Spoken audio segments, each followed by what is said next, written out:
अ, समय की गरिमा को ध्यान में रखते हुए मैं कार्यक्रम को प्रारंभ करता हूँ। मैं विकास संवादम की ओर से महान शिक्षाविद, कानूनविद, अर्थशास्त्री, भारतीय संविधान के प्रमुख वास्तुकार एवं आधुनिक भारत के प्रमुख शिल्पकारों में से एक डॉक्टर भीमराव अंबेडकर जी की 135वीं जन्म जयंती पर उन्हें प्रणाम युक्त श्रद्धा सुमन अर्पित करते हुए तथा इस उपलक्ष्य में संवादम के द्वारा Ambedkar vision of education and democracy विषय पर आयोजित इस संगोष्ठी में आप सभी का हार्दिक स्वागत करता हूं।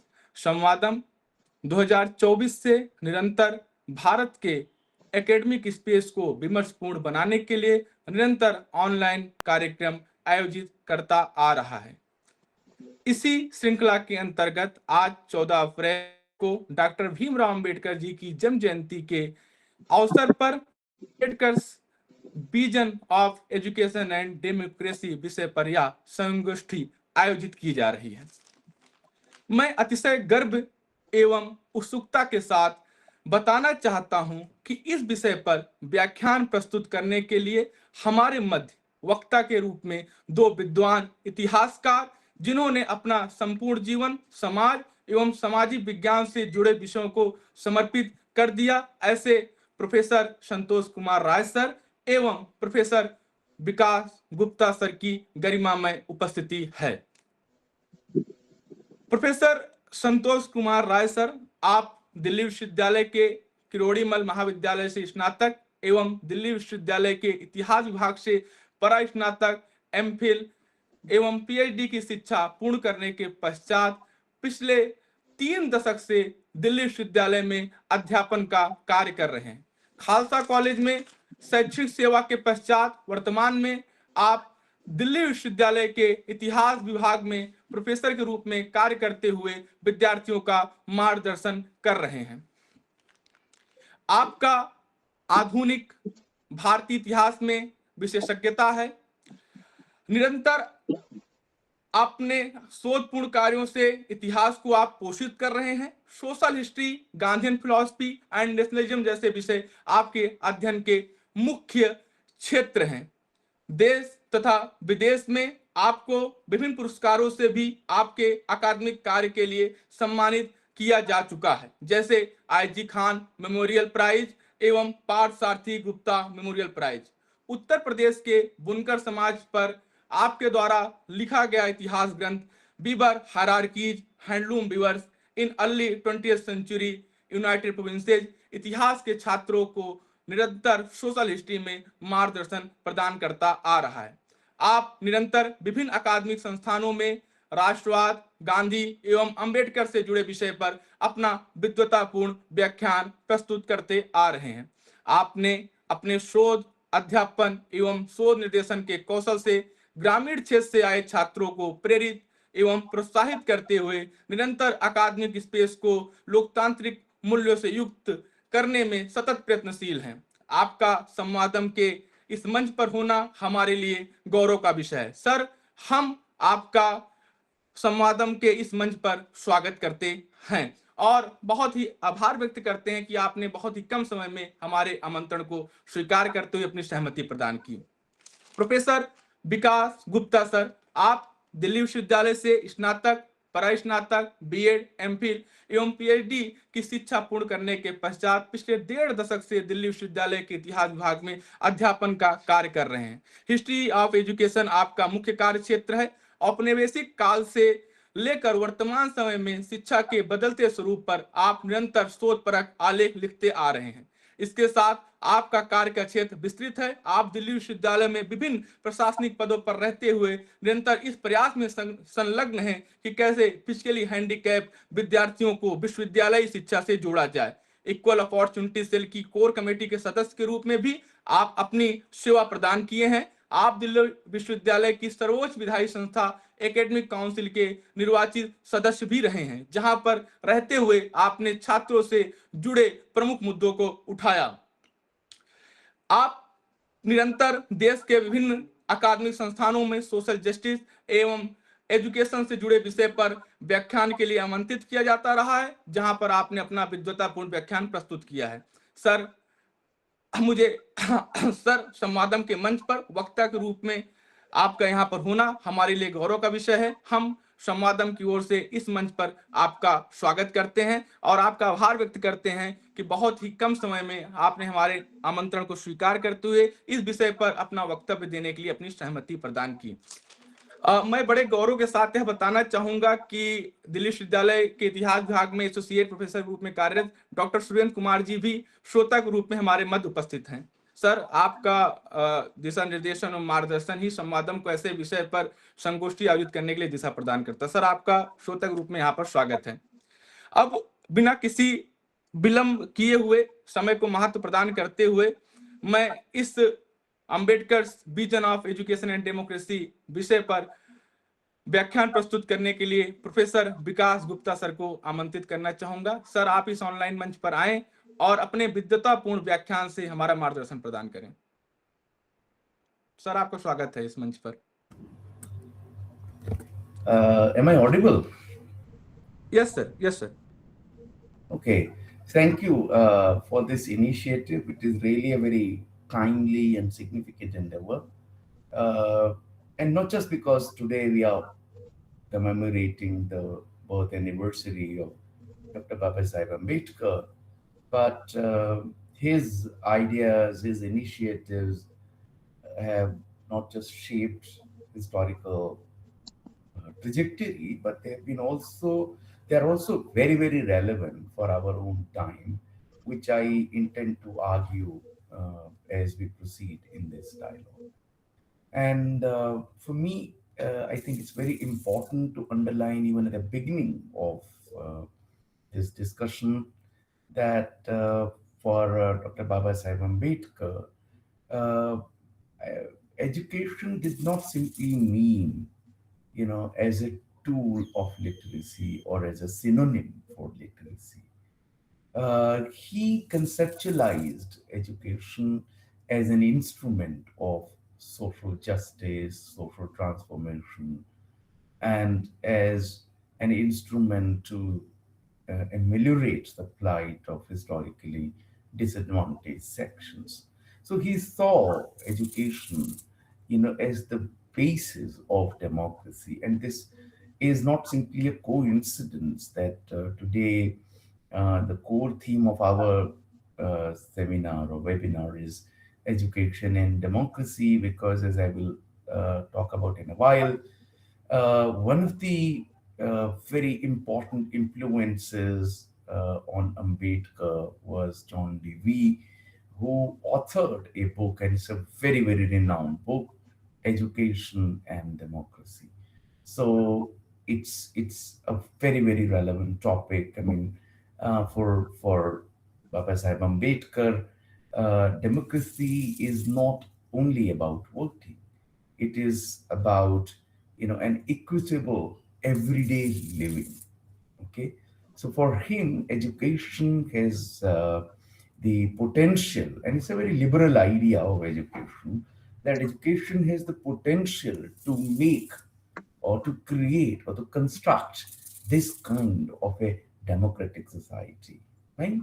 uh, Now, I mean, most of you would anyhow be knowing that Dr. Baba Sahib Ambedkar was born at this date in 1891 uh, in Mau, which is located in present-day Madhya Pradesh, and it's a military cantonment. It's very important to underline this point here because uh, even though he belonged, sorry, because of two things. As you know, that he belonged to a caste, Mahar caste, which was uh, looked down upon as untouchable, but that his father, was into the military service of the British uh, Indian government, right? Despite this, and despite the fact that his father valued education and stress for educational discipline, etc., etc., you know, Dr. Babasaheb Ambedkar had to face severe humiliations and discrimination uh, in his life, in his early childhood, and also during his educational journey, which can be treated not only as examples of what he faced, but also how the access to education in modern India has been severely curtailed uh, by caste disabilities, social disabilities.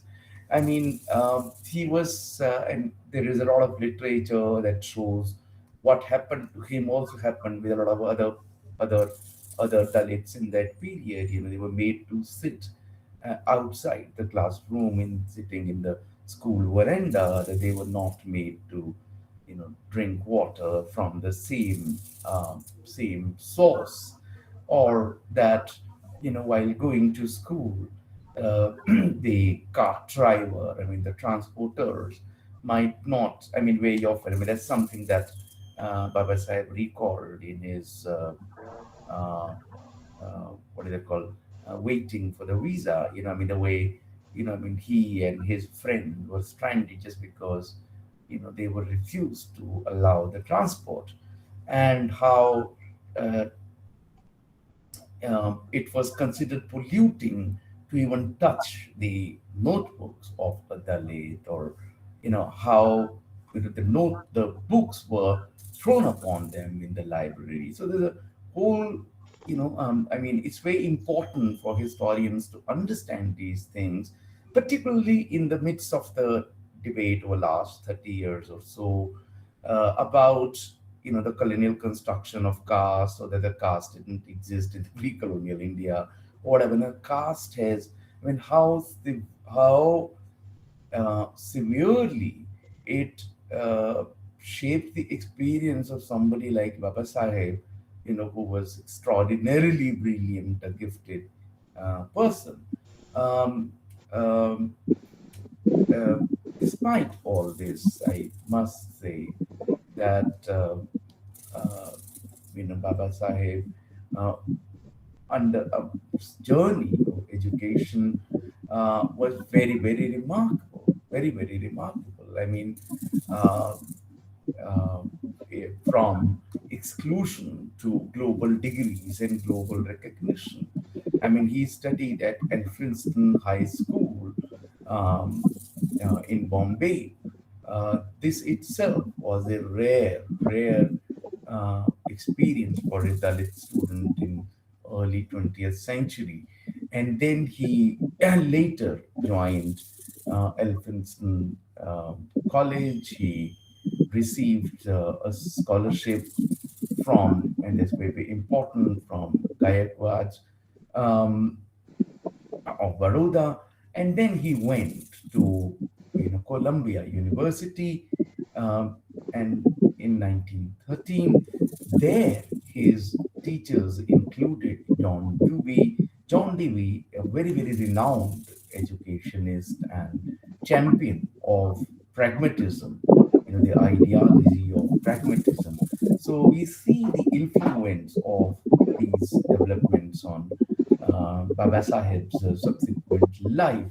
And then he pursued his later studies at uh, London School of Economics, and he also obtained his degree in law. Despite all these obstacles, so that shows, I mean, of course, the agency of Ambedkar, plus the social barriers, and yet also the significant new trends that were emerging. For example, the support that came from the Gaikwads. I mean, that reflects the significance of Dalit movements that need to be talked about even now.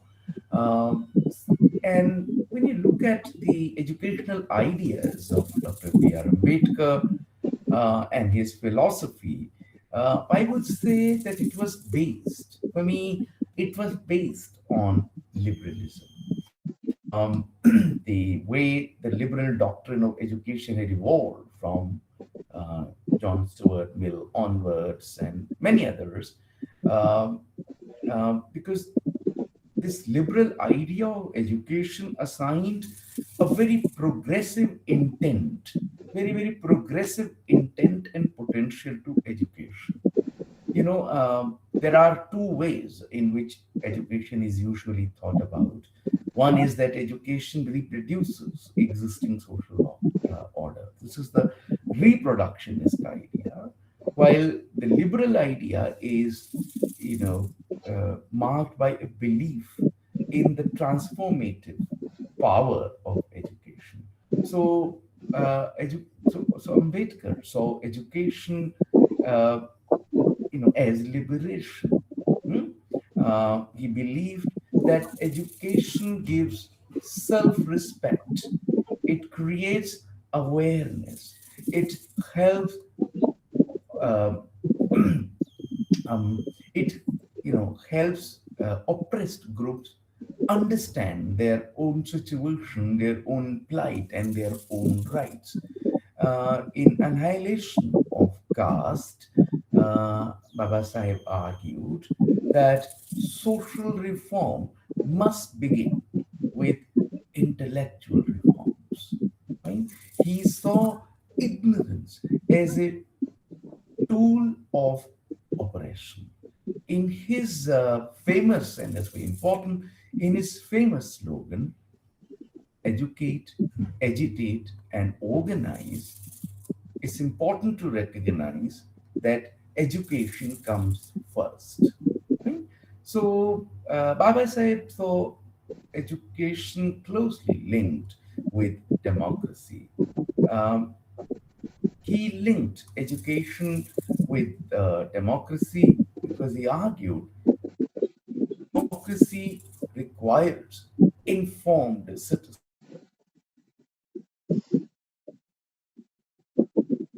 Only a formality.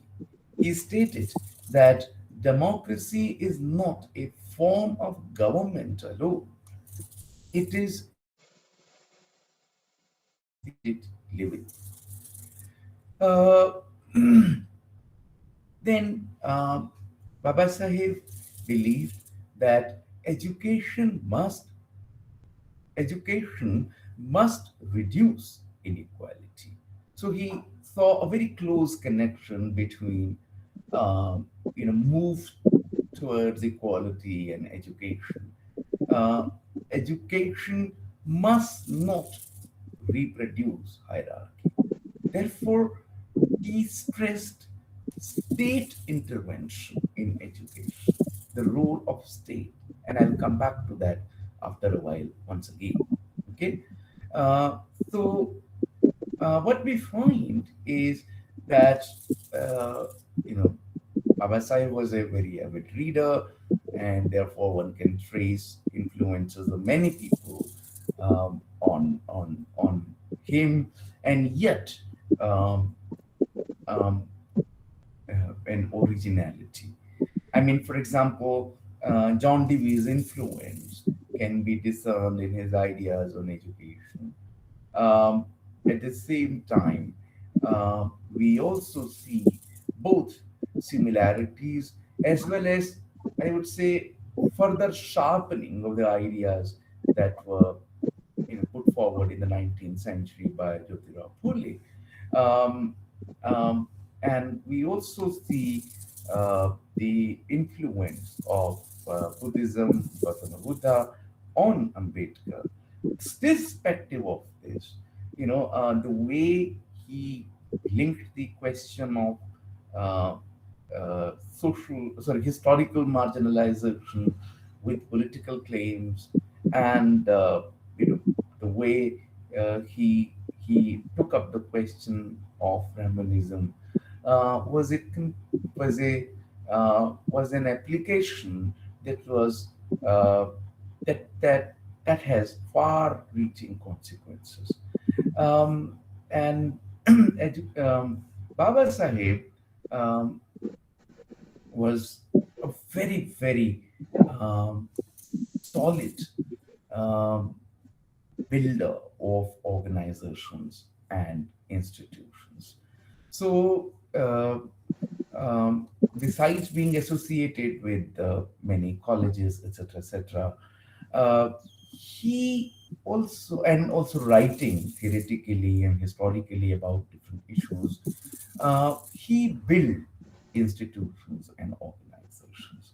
His first major initiative was, uh, as you know, the newspaper, Muk Nayak, and it was very, very important for raising consciousness. This was then followed by the establishment um, of Bahishkrit Hitkarani Sabha in 1924 in Bombay. And this organization marked a turning point. It directly worked for the welfare of excluded communities. It opened, hostels for Dalit students. Um, this organization encouraged their education and organized meetings and, camps to create awareness about their rights, about their dignity, and so on and so forth. And then in 1927, Baba Sahib founded um, very important, Samta, uh, you know, for what you say, this Samta Dal was for, kind of, it was very, very important in context of, the atrocities of Dalits. And then he didn't stop there. He kept, you know, founding such organizations and newspapers. For example, he started, another journal uh, uh, in the same year in 1927, which was called Bahishkrit Bharat. So he kept doing it, and this in 1928, the depressed classes education society was established, which was very, very important, with another society that we will talk about in a while.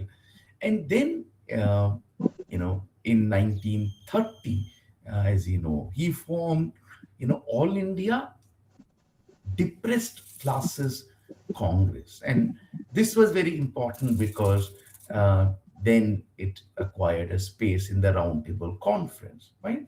So, and there is the reason to mention a bit of this chronology is because you see a pattern in Baba Sahib's initiatives, which I'm going to talk about now. Then in 1936, Baba Sahib expanded his efforts uh, into electoral politics through Independent Labour Party, as we all know. So uh, this is the kind of, this is the representative of the second trajectory in his life. And then in 1942, we this formed the Scheduled Caste Federation.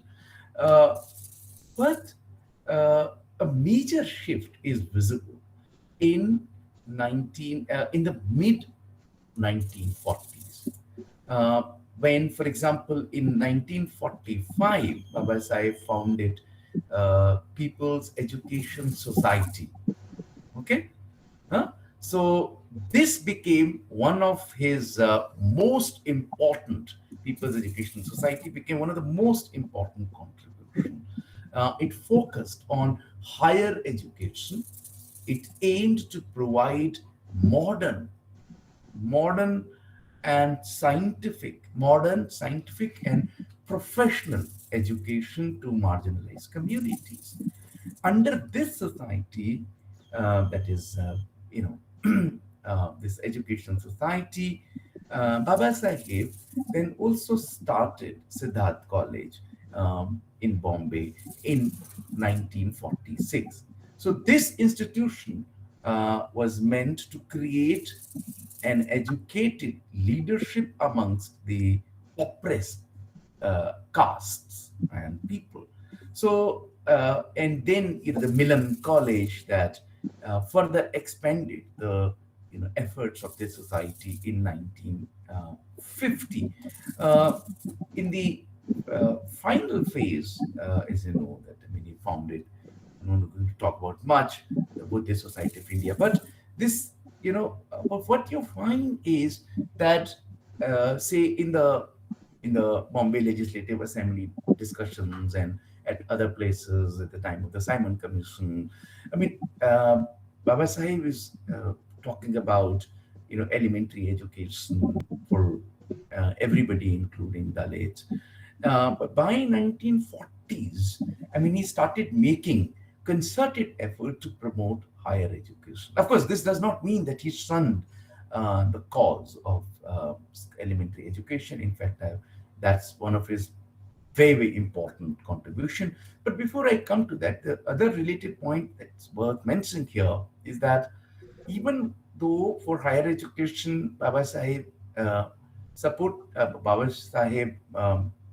was in favor of medium of English because that was closely linked to uh, upward mobility and job. But from 1920s onwards, he had already started expressing his opinion that uh, in order to better comprehension of content and also for consciousness, um, it is important to have mother tongue as the medium of education at the elementary level. Then, as you know, that when he got involved in the drafting of Indian Constitution, he wanted, he in fact proposed he wanted to make uh, free and compulsory elementary education as a fundamental right. I mean, he wanted this to go into the chapter on fundamental rights. But there were others in the assembly who cited practical challenges and financial constraints, and therefore this the subject of free and compulsory elementary education, was shifted to the directive principles of state policy, and Look, Basayev agreed for it.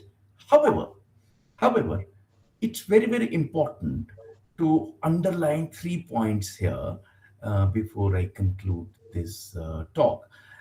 If you look at the Article 45, hmm, which was inserted in the directive principles, uh, it said that the state shall provide free and compulsory education to all children up to the age of 14.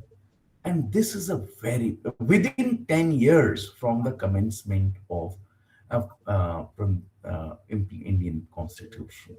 Now, one of the striking things, I mean, even when Baba Sahib made this compromise, because it's very pragmatic, even when he made this compromise, he agreed for this compromise. What he did, he this is the only directive principle in the uh, whole chapter which had a deadline, right? 10 years from the date of the commencement of Constitution, number one. Number two, and it's very, very important because it underlines the urgency that Baba Sahib and others assigned to education. Number two, um, as we know that even in our own time with the 86 Constitutional Amendment Act in 2002, and then the Right to Education Act in 2009, when education is recognized as a fundamental right. In fact, this is following the Unni Krishnan judgment of 1993. What the government has done is that it has been talking about uh, the age group, the 8 years of education from for the children in the age group 6 to 14. But when you look at the Article 45 of the Constitution of India, drafted by Baba Saheb, it did not mention the commencement age. And it's very important because, as you know, that there is a lot of debate about, you know, there's a the, this is one of the weaknesses of the current policy framework, that it does not include the education, the pre-primary education, the education of children between 3 to 6, and the pre-nursery early childhood care. While if you read the Article 45, it does not say that, it does not say that this starts from the age of 6. And therefore, if you read this in line with other directive principles, say Article 39, 41, 45, what it also includes is the point about the dignity of children, right? So the early childhood care also becomes a nourishment and equitable distribution of wealth and resources. So, sorry, not wealth, but resources. So, that is a very, very progressive aspect of that fundamental, that directive principles that was drafted by, Baba Sahib. And the last thing that in this regard, I would like to say is that perhaps because Baba Sahib did not think that education is a market subject. He always emphasized that it's the responsibility of the state, even though it was not, the elementary education subject was not made justiciable for an individual under the Constitution. I think the subsequent practices of our own state has followed a very narrow reading of the directive principles. Because even though these might not have been justiciable for an individual that one can go to the court and fight, but they were directives for the state. The state could not have formed any policy that contradicted the framework of equality, which is at the core of the Constitution of India drafted by Baba Sahib. So the Article 45, which is now, of course, in 19, which is now part of the fundamental chapter, has to be read in line with or at par with the fundamental right to equality. And for that, we need to really understand Baba Sahib's ideas, philosophy, and his activism.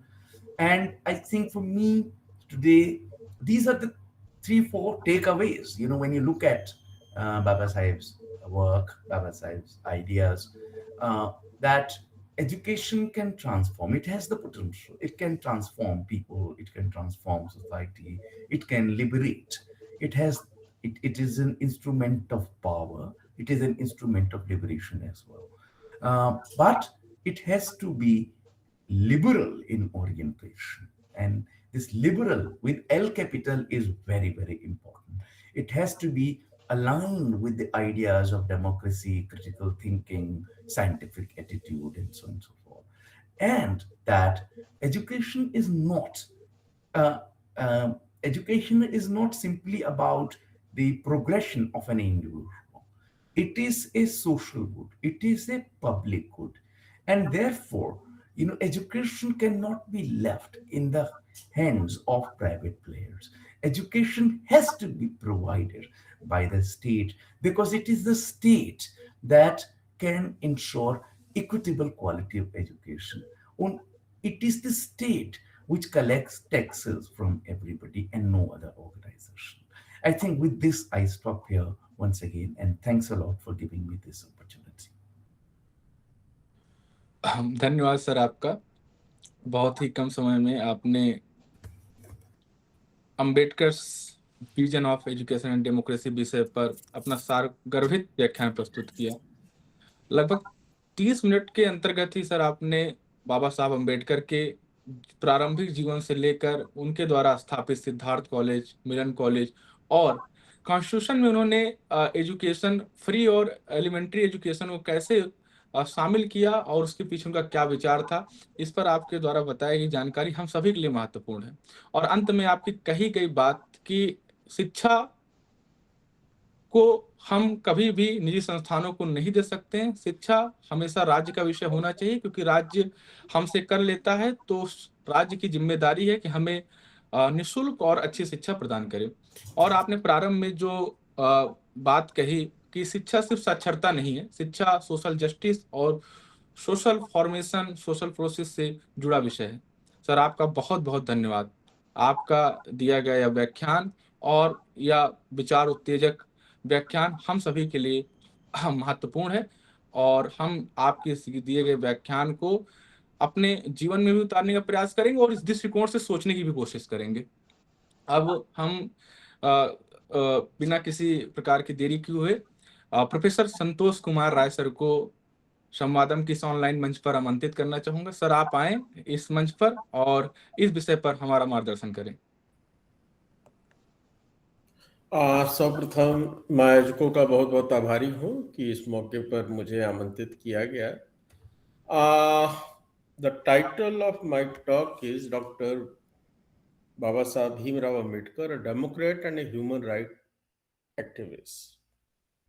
The larger issue is how, when a society caricature its historical personalities with specific notions, many of facts and histories are left behind to be explained.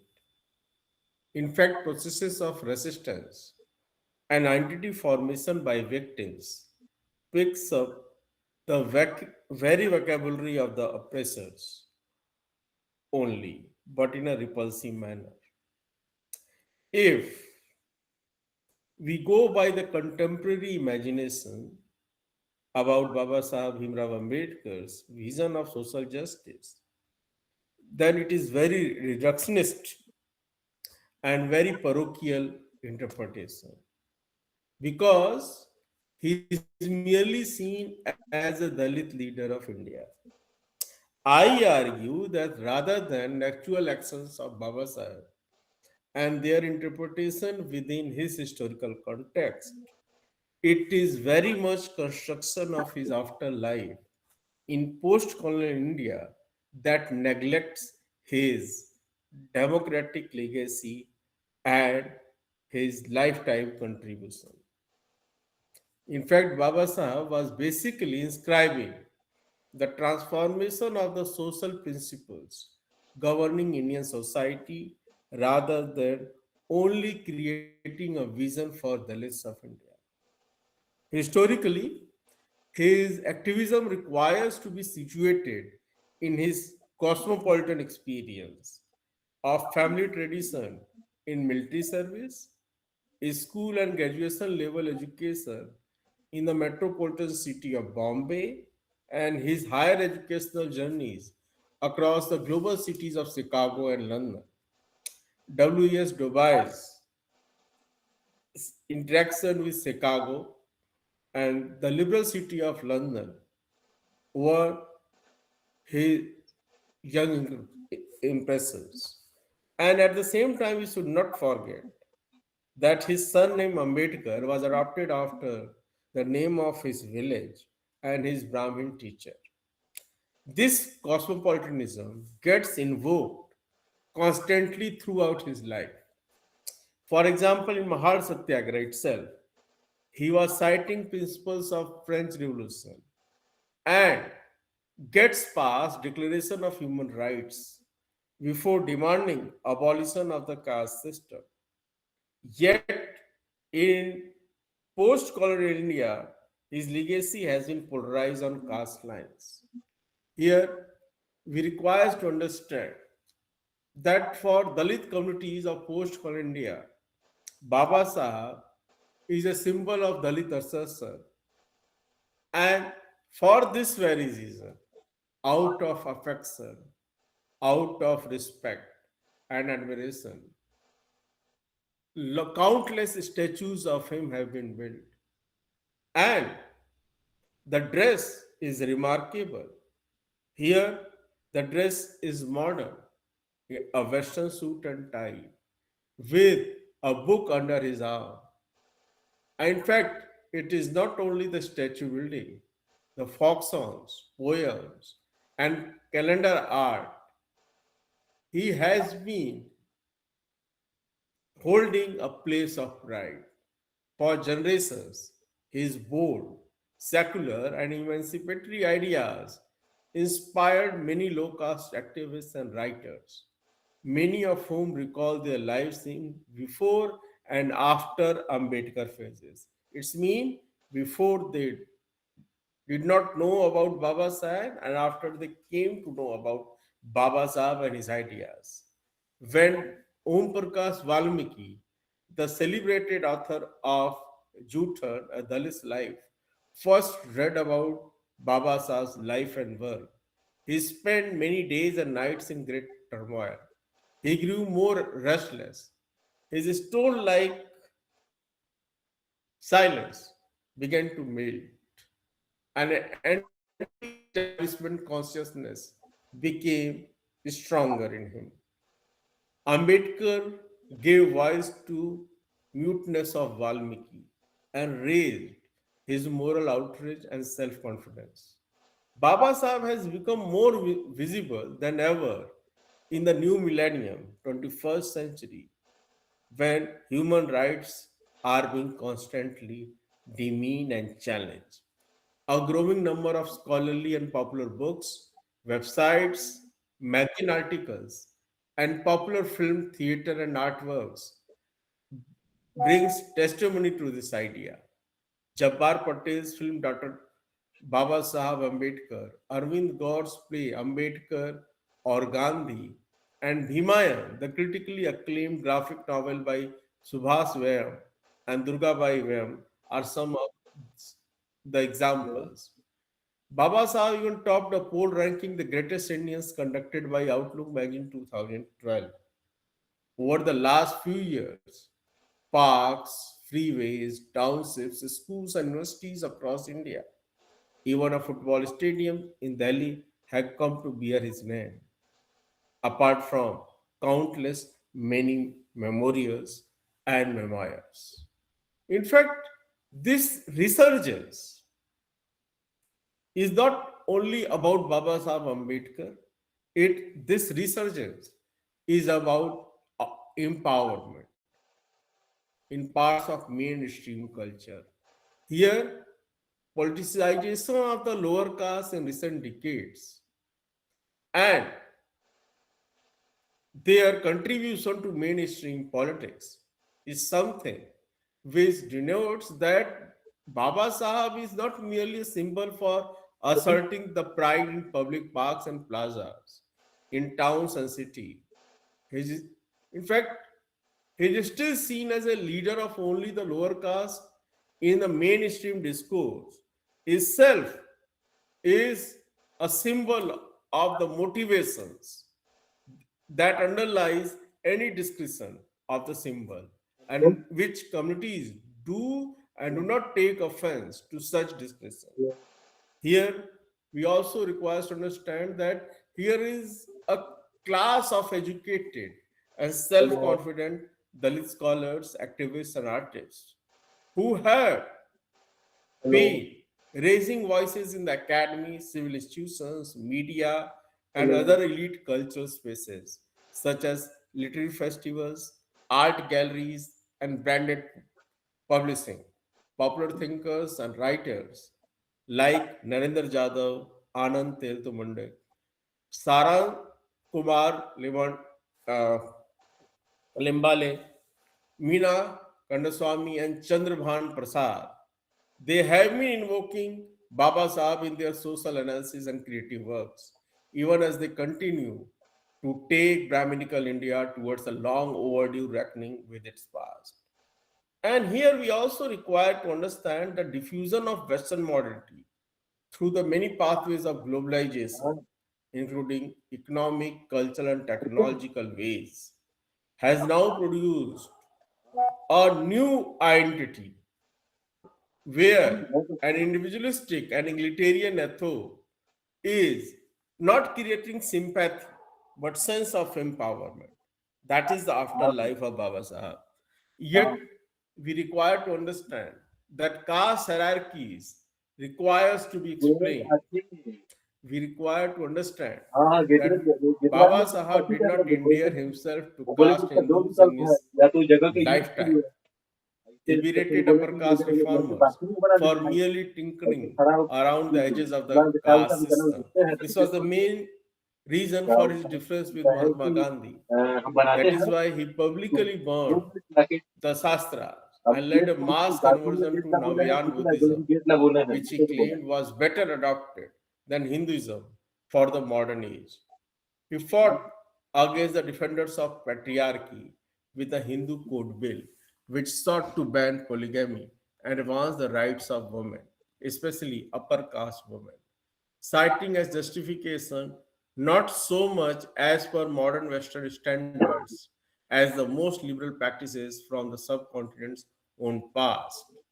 In fact, he was trying to prove that Hindu scriptures he knew, which he knew thoroughly. He was well read, right? And in fact, likes to empower the woman. In fact, feminists of India have yet to acknowledge his place in the history of Indian feminism. Baba Sahib preferred mode of resistance, as Professor Vikas Gupta has pointed out, was largely education. But at the same time, legal democratic means non-violence and the shaming of opponents with principal argument did not rule out collaboration with the progressive caste Hindus. For instance, his Independent Labour Party, with its caste sensitive socialist platform, included many Brahmins as well as Kayasthas, such as Anantrao Chitre and Surendranath Tipnis, who agitated alongside Dalits in their struggle for the rights of public water tanks.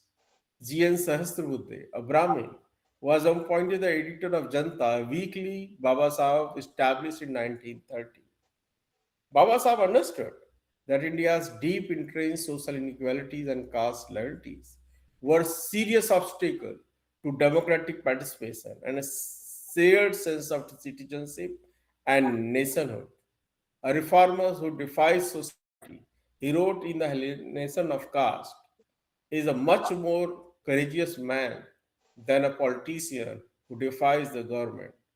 Focusing on political democracy while doing little to achieve social democracy, as you later say in a later context, was to build a palace on a dung heap.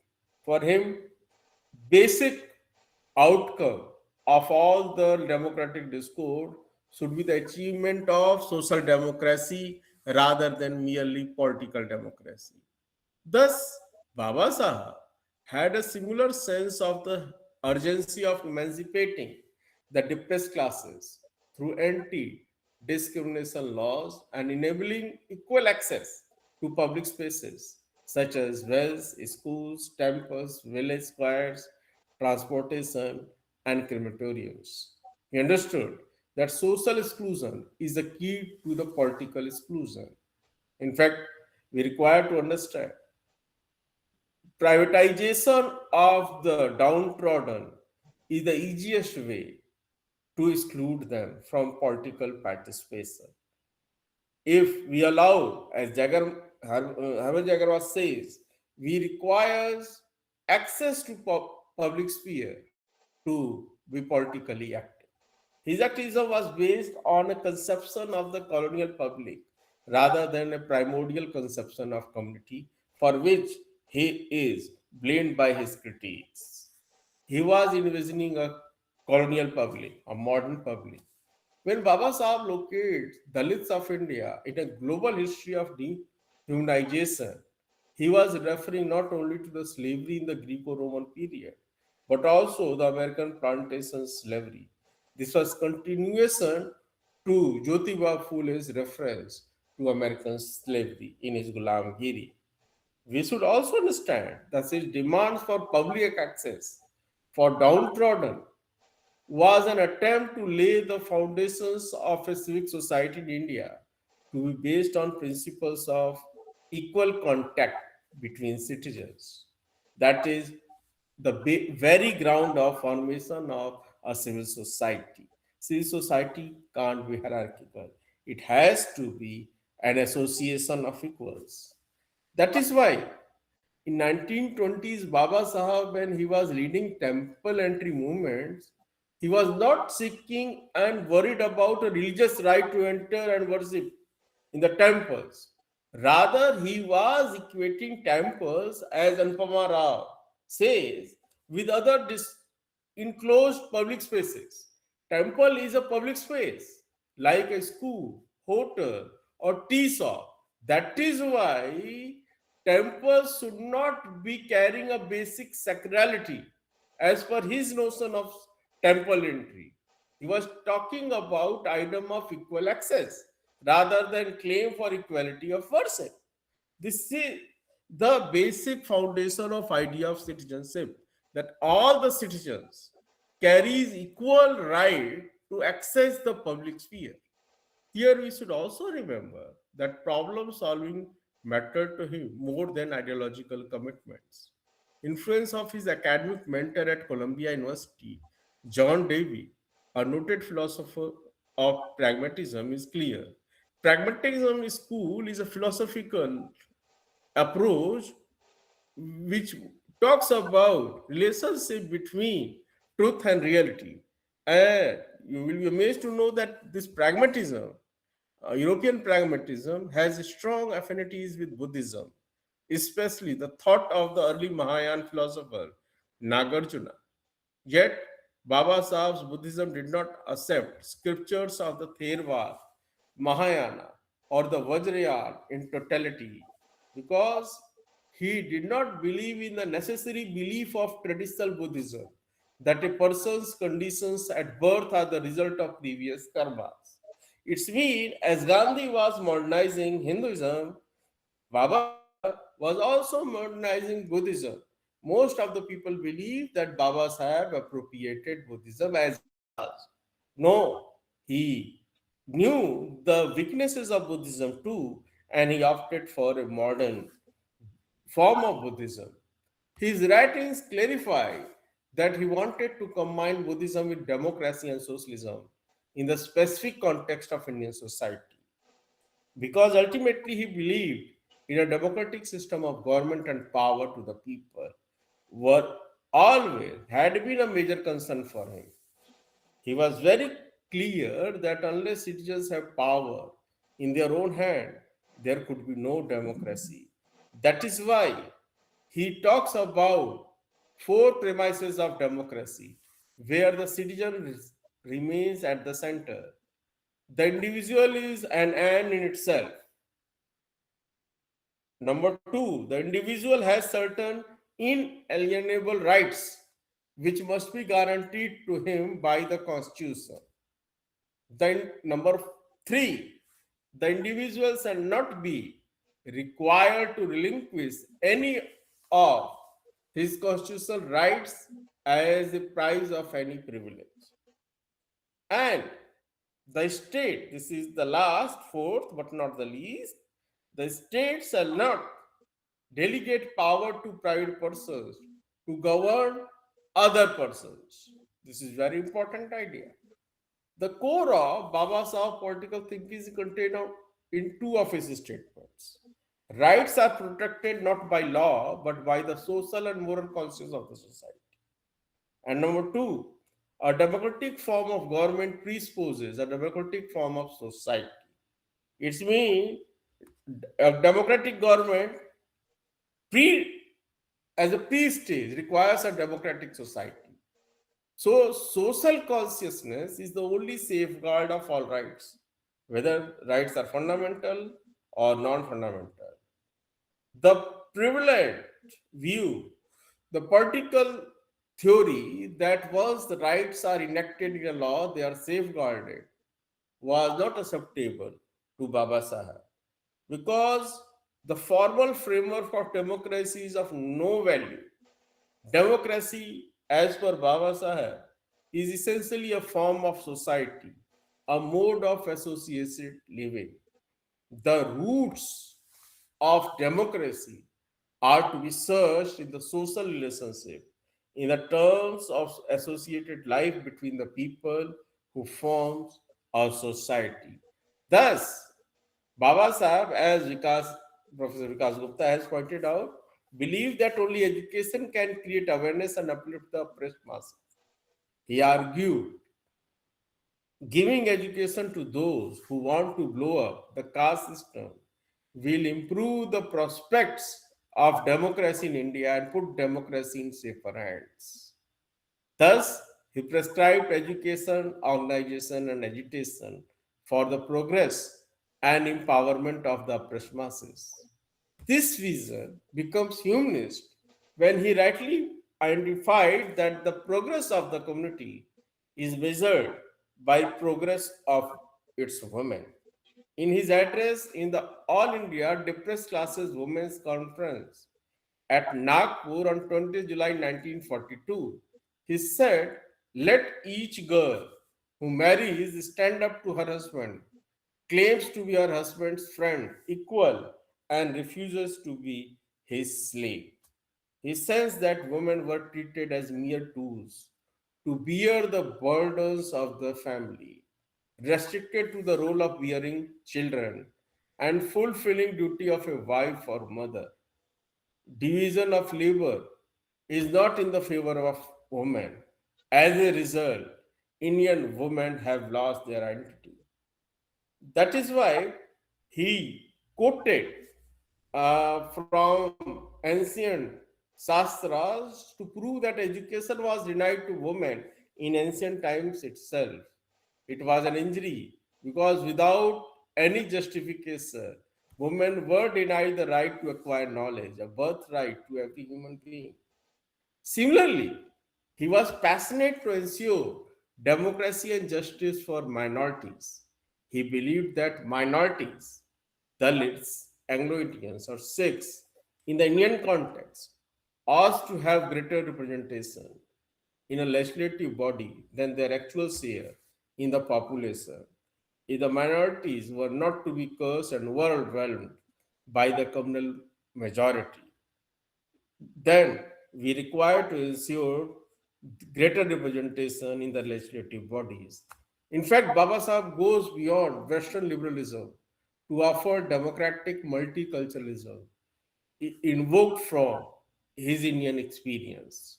So, for him, what actually matters is the free citizenship.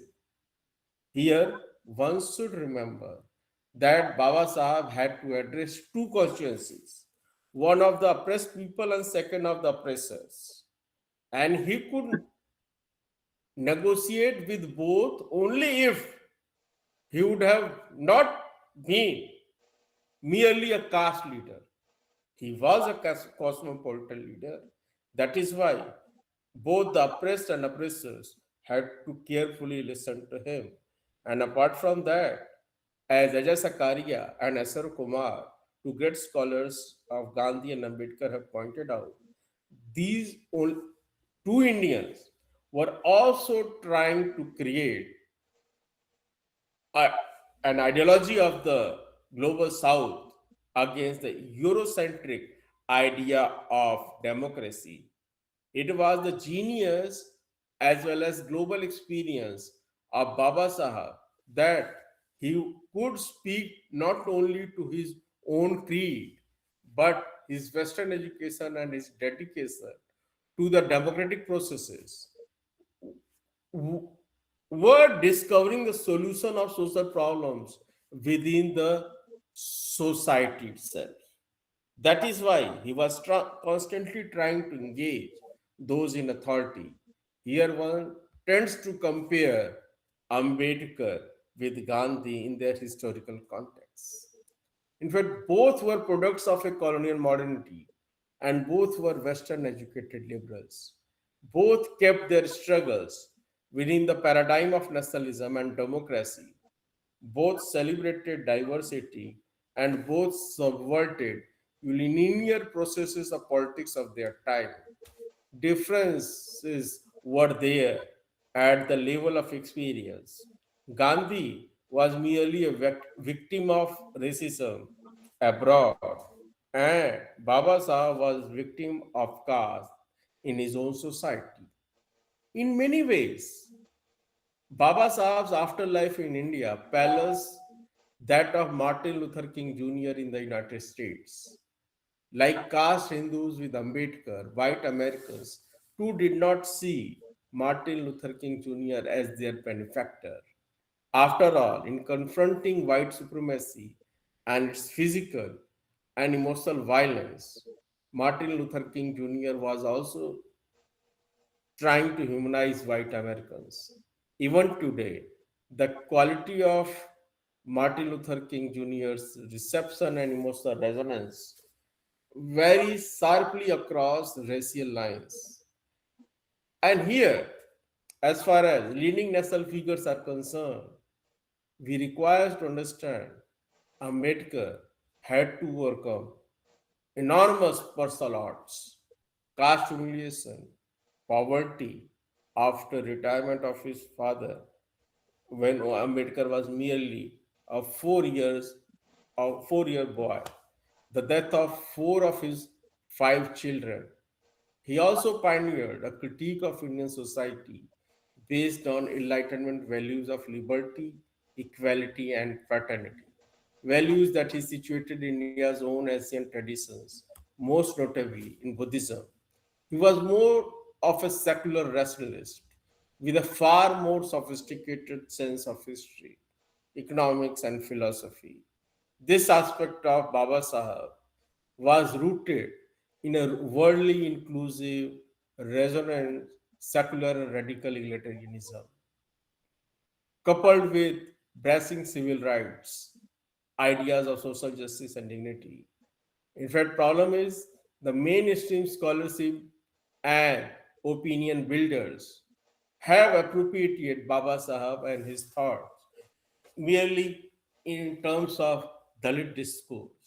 In fact, dream of a just, modern, liberal, secular, human, and democratic society India is yet to fulfill, as justice is yet to be done with the legacy of Baba Sahib Bhimrao Ambedkar.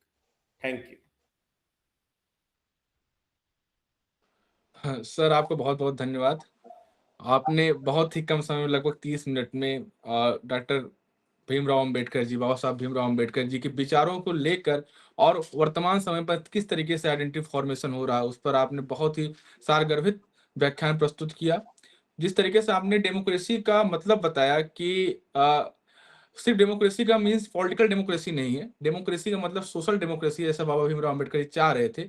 और बाबा भीमराव अंबेडकर के ऊपर pragmatism का, खासकर John Dewey का जैसे प्रभाव पड़ा, और उन्होंने बुद्धिज्म को, खासकर बुद्ध की शिक्षाओं को किस तरीके से मॉडर्न इंटरप्रिटेशन दिया और उसको इक्वलिटी से, लिबर्टी फ्रेटर्निटी के साथ जोड़ा, या एक इतिहास के छात्र होने के नाते ये बहुत ही समझने की उपयुक्त है। और जिस तरीके से प्रोफेसर विकास गुप्ता सर और प्रोफेसर संतोष कुमार राय सर, आप दोनों लोगों ने जॉन डेवी के एजुकेशन एंड डेमोक्रेसी विषय को अंबेडकर जी के साथ जोड़ते हो। खासकर सर, जैसा आपने इस चिन्हित किया कि बाबा भीमराव अंबेडकर सिर्फ एक पहचान नहीं, वो कॉस्मोपॉलिटन लीडर हैं, जिनके ऊपर एक, जैसे आपने कहा, गांधी और अंबेडकर दोनों लोग कॉलोनियल मॉडर्निटी के प्रोडक्ट हैं। जहां गांधी ने रेसिज्म के शिकार हुए, वहीं पर बाबा भीमराव अंबेडकर जी कास्टिज्म के शिकार हुए।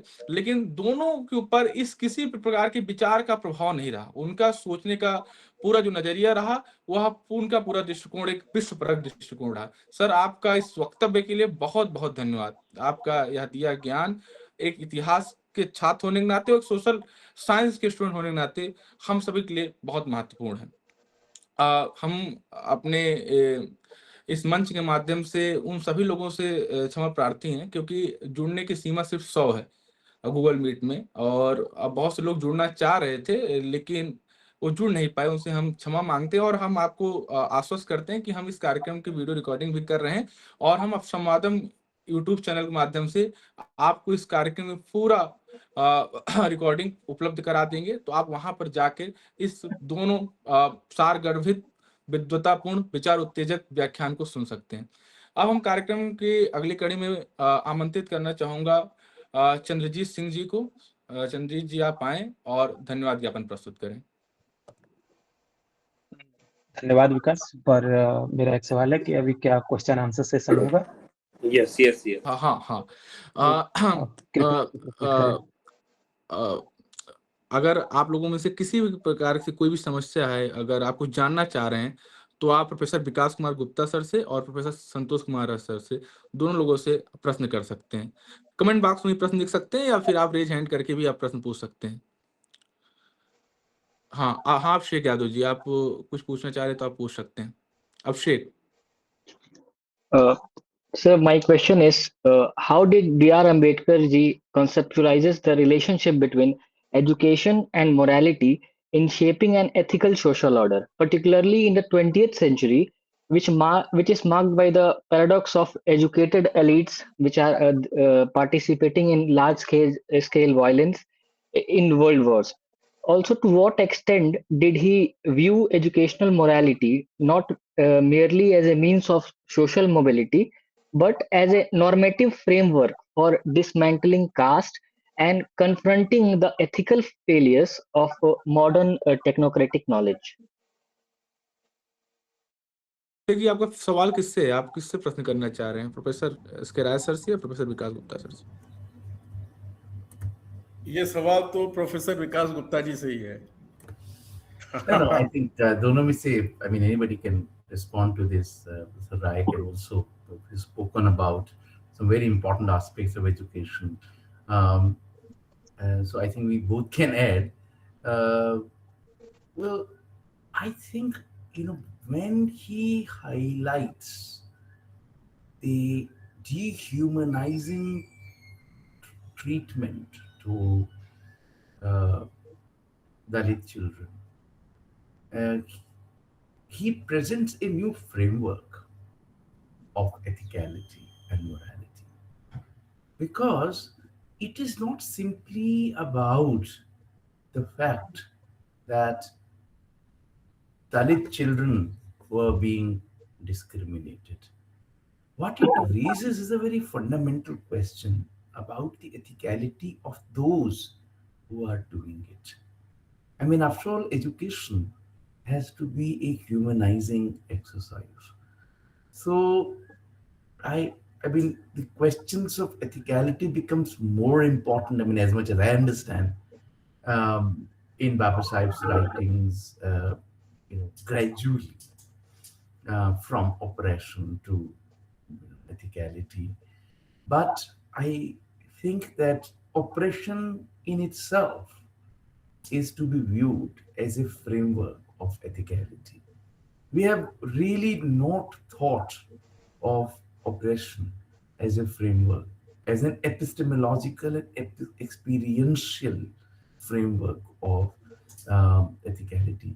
And it's important also because um at a very deeper level here, you find a similarity between Gandhi and Ambedkar.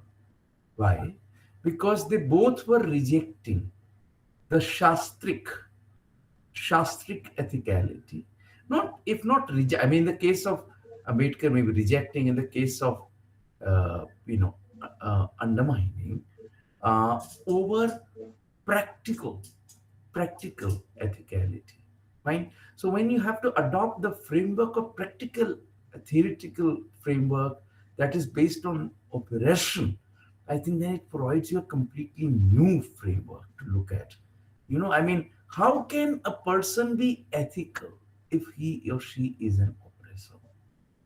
So that's a very, very important way to think about. I think it could be a new intervention in the whole discourse on value education in our own country that has also been there for last, I mean, like since 1880s. There is a lot of debate on value education, but the question of oppression has never been central to it. That's how I take it. नहीं, excellent, बिल्कुल, exactly. I totally accept this argument. I don't think that there could be a better answer to Abhishek's question than what Mr. Vikas has just narrated. Thank you, Vikas. I totally agree with this hypothesis. Rajdeep महांता जी, आप अपना प्रश्न पूछ सकते हैं। आप professor का नाम ले लीजिएगा, आप जिससे पूछना चाह रहे हैं। जी जी बिल्कुल। Thank you. First of all, am I audible? Yes, yes. Yes yes. Yeah. Thank you, sir, for the lecture. It was really enlightening. I just had one question, or kind of, comment, kind of question, because I was wondering, when we read Ambedkar and his annihilation of caste and otherwise, because there's this very important idea where he says, that Hindus observe caste untouchability not because they are necessarily evil-headed, but it's part of the whole wider structure, and that need to be changed. And so, do you think, Professor Gupta, that this idea on education, which is a liberal idea, is part of this? Is could be linked to this idea of how Ambedkar also understand caste?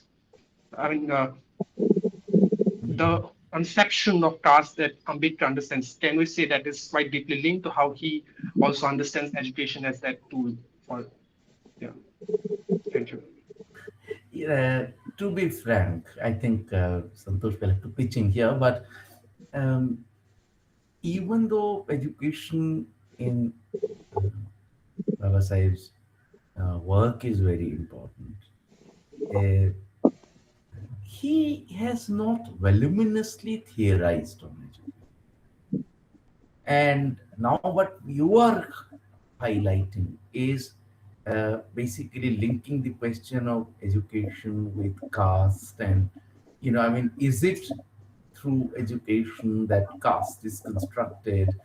I think part of the answer Professor Rai has already given in his lecture when he spoke about the way he cited from ancient shastras to show how women were denied education. I think, if education is an instrument to reproduce patriarchy, then it is also an instrument to reproduce Brahmanism by denying education to women.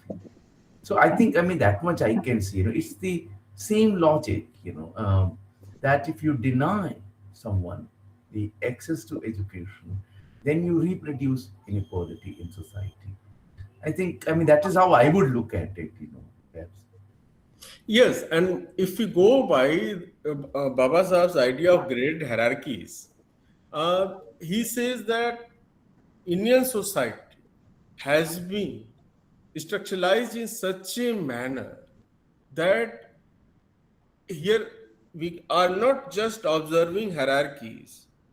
These hierarchies are actually graded hierarchies. And as Vikas pointed out, I believe exclusion from the public sphere, including education, has been the strongest weapon of this strategy of graded hierarchies. That is it. That In is my fact, Santosh, I'm just thinking yeah. that if you read, I mean, if we read Sheldon Pollock's Language of the God in the World of Men, Yeah. Yeah. there she makes a very interesting argument. She says that the uh, access to Sanskrit and Sanskrit knowledge, Yeah. I mean, was denied to people, uh, uh, and it was coded in a very different way, whether they are allowed to participate in the liturgical practices of the Aryan Speech Committee or not. So by very denial, Exactly. the yeah, so it reinforces that idea that if you are not even denied, if you're not allowed to even participate in the which in the activities which are related to knowledge production, right? Mm, Then, I mean, you're anyhow kept outcast. You exactly. cannot be part of it. Exactly. Exactly.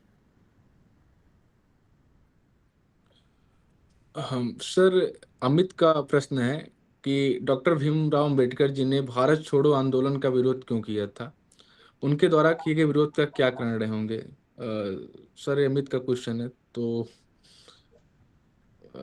मैं SK. राय sir से अनुरोध करूंगा कि अगर आप इस पे कुछ। यहाँ पे 3 बातें हमें बहुत ही स्पष्ट रूप में समझनी होगी कि सबसे पहली बात कि उसी समय क्या क्या चल रहा है। जब भारत छोड़ो आंदोलन कांग्रेस द्वारा लॉन्च किया जा रहा है तो उसी टाइम ऑलरेडी हम देखते हैं कि विश्व युद्ध चल रहा है और विश्व युद्ध अंग्रेज जो कि भारत में उपनिवेशवादी थे किसके खिलाफ लड़ रहे हैं? नाजीवाद और फांसीवाद के खिलाफ। तथ्य नंबर 1। तथ्य नंबर 2, यह वह समय है जबकि बाबा साहब न केवल कांग्रेस से बल्कि कम्युनिस्ट आंदोलन से भी अपना मोह भंग कर चुके हैं और वो मुस्लिम पाथवे टू पाकिस्तान लिख चुके हैं, जहां वह बहुत सारे लोगों को एक ही श्रेणी में रख रहे हैं। एक बहुत फेमस कमेंट है यहाँ पे पब्लिक प्लेटफॉर्म पे, मैं नहीं लिखना चाहूंगा, पाथवे टू पाकिस्तान पढ़ने वाले लोग समझ जाएंगे। इन सारी परिस्थितियों में बाबा साहब के लिए सबसे महत्वपूर्ण यह है कि वह अपनी अलग पहचान कैसे बनाए रखें।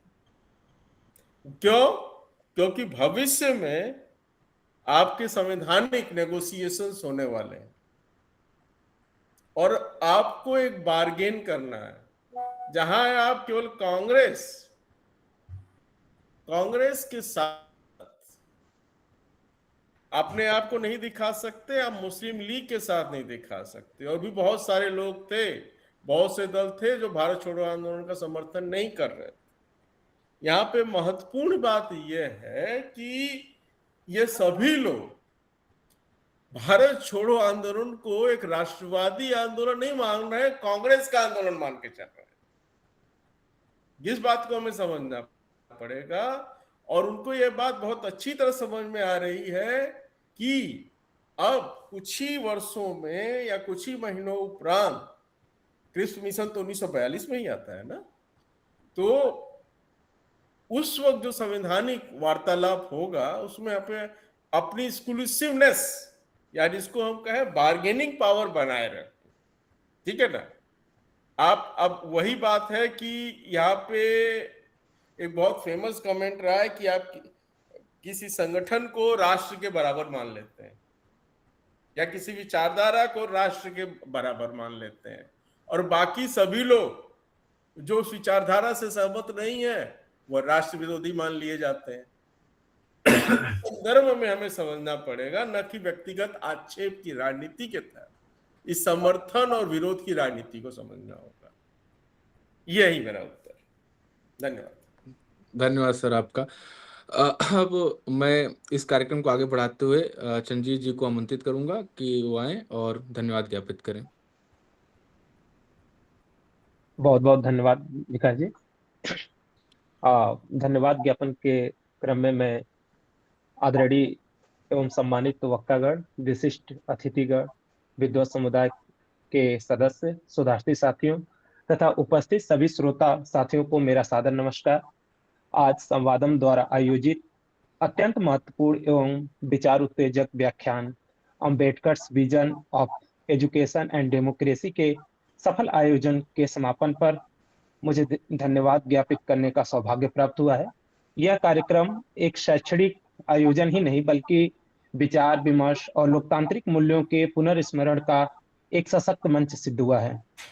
सर्वप्रथम मैं संवादम की ओर से हमारे दोनों वक्ताओं आदरणीय प्रोफेसर संतोष कुमार राय सर और आदरणीय विकास गुप्ता सर के प्रति अपनी हार्दिक कृतज्ञता व्यक्त करता हूं, जिन्होंने अपने गहन अध्ययन, तार्किक विश्लेषण और समकालीन दृष्टिकोण के माध्यम से डॉक्टर भीमराव अंबेडकर के शिक्षा और लोकतंत्र संबंधी विचारों को अत्यंत प्रभावशाली ढंग से हमारे समक्ष रखा। दोनों वक्ताओं ने अंबेडकर जी को, बाबा साहब को एक idea of democracy, critical thinking, scientific temperament, social justice, cosmopolitan leader के रूप में व्याख्यायित किया। और अंततः हम कह सकते हैं कि हमारे दोनों वक्ताओं के व्याख्यानों से यह स्पष्ट किया है कि अंबेडकर का चिंतन केवल ऐतिहासिक विमर्श नहीं, बल्कि वर्तमान समाज और भविष्य की दिशा के लिए भी अत्यंत प्रासंगिक है। मैं इस अवसर पर हमारे विशिष्ट अतिथि doctor Surendra Kumar sir, associate professor, Delhi विश्वविद्यालय, doctor Lata ma'am, associate professor, Shri Venkateshwara college, Delhi विश्वविद्यालय, Shri Praveen Kumar ji, assistant professor, Janki Devi memorial college, Delhi विश्वविद्यालय, doctor Devendra Kumar sir, assistant professor, Swami Shraddhanand college, आप सभी लोगों के प्रति मैं अपने के प्रति भी हार्दिक आभार प्रकट करता हूं। आपकी गरिमामय उपस्थिति ने इस कार्यक्रम की प्रतिष्ठा और बौद्धिक ऊंचाई को और समृद्ध किया है। साथ ही मैं विभिन्न प्रतिष्ठित संस्थानों, दिल्ली विश्वविद्यालय, जवाहरलाल नेहरू विश्वविद्यालय, अंबेडकर यूनिवर्सिटी, इलाहाबाद विश्वविद्यालय, central university of Karnataka, Jamia Millia Islamia विश्वविद्यालय तथा अन्य संस्थानों से जुड़े सभी शोधार्थी साथियों का विशेष धन्यवाद ज्ञापित करता हूं, जिन्होंने अपनी सक्रिय सहभागिता, प्रश्नों और विचारों से इस संवाद को जीवंत और सार्थक बनाया। मैं संवादम के आयोजकों, समन्वयकों और तकनीकी टीम, जिसमें विशेष रूप से आज के कार्यक्रम का संचालन करने एवं कार्यक्रम की योजना तय करने के लिए विकास कुमार मिश्रा जी के प्रति हृदय से आभार प्रकट करता हूं। तो साथ ही साथ मैं आयोजन टीम के सदस्य अभिषेक मिश्रा, शाश्वत, सौरभ सिंह, नीरज उपाध्याय, विक्रम सिंह, मुरली, रवि यादव, तनु आस्था, प्रभांशु गुप्ता, साक्षी, नवनीत, जितेंद्र, प्रमोद, रतन, गौतम, उत्तम, ऋषभ और जिन साथियों का मैं नाम नहीं ले पाया, उन सभी के प्रति सहृदय आभार प्रकट करता हूं। आप सभी के सहयोग से ही इस कार्यक्रम का अत्यंत सुव्यवस्थित संचालन सुनिश्चित हो पाया है। आप अपने बहुमूल्य समय से इस कार्यक्रम को सफल बनाए। अंत में से मैं सभी साथियों को पुनः धन्यवाद ज्ञापित करता हूं। आशा है कि आज का यह विमर्श हम सभी को शिक्षा, समानता और न्याय, लोकतंत्र के मूल्यों के प्रति और अधिक सजग बनाएगा। इन्हीं शब्दों के साथ मैं अपनी वाणी को विराम देता हूं। धन्यवाद। धन्यवाद चंद्रजीत जी, और विशेष धन्यवाद professor Vikas Kumar Gupta sir, professor S.K. Rai sir. Sir, आपने जिस तरीके से प्रश्नों का उत्तर दिया वाकई काबिल तारीफ था। खासकर जिस तरीके से आपने बाबा भीमराव अंबेडकर को आर्टिकुलेट किया एजुकेशन और डेमोक्रेसी के परिप्रेक्ष्य में, और प्रश्नों का जो हमारे श्रोता थे उन्होंने ध्यान से सुना और अच्छे प्रश्न उन्होंने पूछे और उसका आपने बहुत बेहतर तरीके से उत्तर दिया। सर, आपका बहुत बहुत धन्यवाद, और विशेष इसलिए भी धन्यवाद है कि आपने बहुत कम समय में हमारे द्वारा दिए गए आमंत्रण को स्वीकार किया और बहुत ही उपयुक्त समय, मतलब बेसिकली आधा घंटे 1 घंटे में आपने अपनी सारी बातों को कह दिया। इसके लिए आपका बहुत बहुत आभार, और डॉक्टर सुरेंद्र कुमार सर का भी विशेष धन्यवाद। आप सभी का धन्यवाद। हम अगले इसी कार्यक्रम धन्यवाद आयोजनकर्ताओं का बहुत बहुत धन्यवाद। नमस्कार, शुभकामनाएं। जी सर।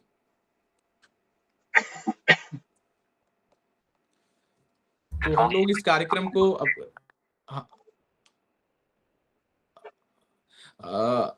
हम इस कार्यक्रम को समापन की ओर ले जाते हैं और इस कार्यक्रम की समाप्ति घोषणा करते हैं, इस उम्मीद के साथ कि हम पुनः ऐसे किसी विचार उत्तेजक कार्यक्रम में पुनः मिलेंगे। धन्यवाद, सभी का धन्यवाद।